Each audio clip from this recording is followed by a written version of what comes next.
So I want to share with you a story. More specifically, my story volunteering at a kids camp called the YMCA camp.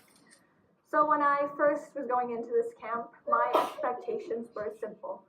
I would volunteer at this camp with my friend, I would play with the kids, and then just come back maybe feeling the reward of volunteering. But little did I know then that this camp and the story of this one girl growing up with a single parent and being separated from her brother at such a young age would have such a big effect on me and completely change my experience at this camp. Okay, but let me back up a little because I want to try an experiment. I want you all to close your eyes. Yes, close your eyes. And just imagine a friend, a family member, or maybe even your favorite celebrity, and just imagine them seeing them struggling or seeing them looking really upset. Okay, now put out your hands. And what if someone granted you one wish to possess anything in your hands right now that you can offer to that person? What would you wish for? Okay, now open your eyes. What if I told you that the best thing that you could wish for is nothing concrete? Because the best thing that we could really do is to just simply lend a hand, which is abstract but so real because we really need to understand a person better before we get to help them. Which brings me to my point on empathy. Now, empathy is a lot different from sympathy because sympathy really only concerns your plight towards another person's struggles. But empathy is more about showing compassion and being able to think in someone else's perspective, and it's also about being comfortable sharing your own personal thoughts or stories. So you may be wondering, how does this connect to my experience at the YMCA camp? Well, it was actually that YMCA camp that really allowed me to realize why we choose to empathize and what happens when we empathize. Because I feel like the idea of showing compassion or thinking in someone else's shoes has been over-repeated sometimes that it almost becomes a cliche, that we disregard what it really means to empathize and what really happens when we try to think in someone else's perspective. So going back to my story of the camp, when I first went into this camp, I was struggling to get along with the kids. They would be kind of shy to talk to me, and sometimes they wouldn't listen to the camp counselors. But then as the week progressed, I was getting a lot used to talking to them. I knew how to approach them, and I felt that the kids were getting used to me. And so I was having a good time with these kids, and I was thinking this is really great because I'm fulfilling my job as a camp counselor.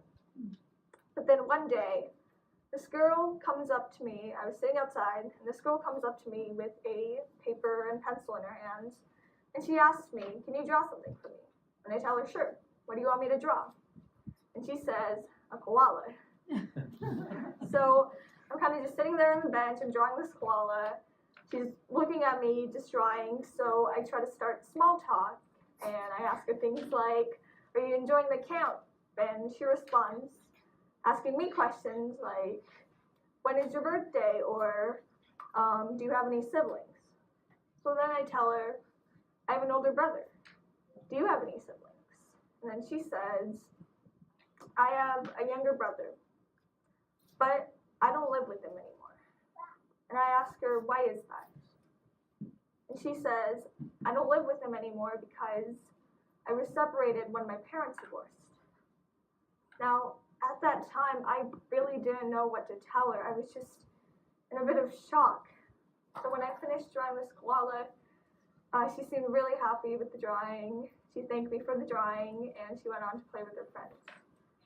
But later that day, I kept thinking about what the girl had told me, and it just made me so upset because there was nothing that she or I can do to really change what was going on. But something else that I realized was that how touched I felt when that girl felt close enough to me to share such a personal story. And I was thinking about what I did to build in that trust. Now, this was something that I came to reflect on after the camp. But when I first went into this camp, I knew what I was volunteering for. This YMCA camp was offered to kids who were not as financially supported. And so I knew that before volunteering. But it was after that I chose to volunteer that I chose to actually know these kids more personally, that I realized that it was because I knew them more personally, that this story of this girl being separated from her brother had such a big impact on me. And so that was when I realized the whole effect of empathy, which is not really just understanding what another person is going through, but also sharing the same kind of thoughts or being able to feel for them. And so the YMCA camp was not the only time I empathized.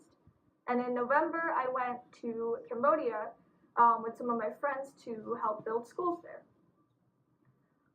So this experience, again, was a great experience for me because I actually got to know the people there personally, and I knew what kind of conditions they were living in. And so this experience was a lot more rewarding rather than if I were to simply blindly kind of donate all the way from Japan. Now, I knew how I felt on this trip, but I was wondering if my friends felt the same way. So then I asked them, what were your expectations when you first went into, before going to Cambodia? And they said things like, to be honest, I was a little scared. And that makes sense because, after all, Cambodia is a less economically developed country, and you really don't know what to expect. But then I asked them, how did you feel, or what are your thoughts about Cambodia after the trip? And they said things like, all the kids there were so fun to be with, or that they want to go again. So I realized that it wasn't just me that felt the reward really came in interacting with the people there and knowing the people there, which was the greatest reward from this trip. But as a teenager, I realized that I may be lacking empathy. So Ugo Uje, he is a therapeutic counselor based in Balance Branch Academy. And he has published many articles on the idea of empathy. And he says, the prefrontal cortex is the last to develop because it allows the average person to focus on self-mastery before becoming fully conscientious about the welfare of their respective communities. So basically, he is saying that we try to understand ourselves before we can understand anyone else, which is true.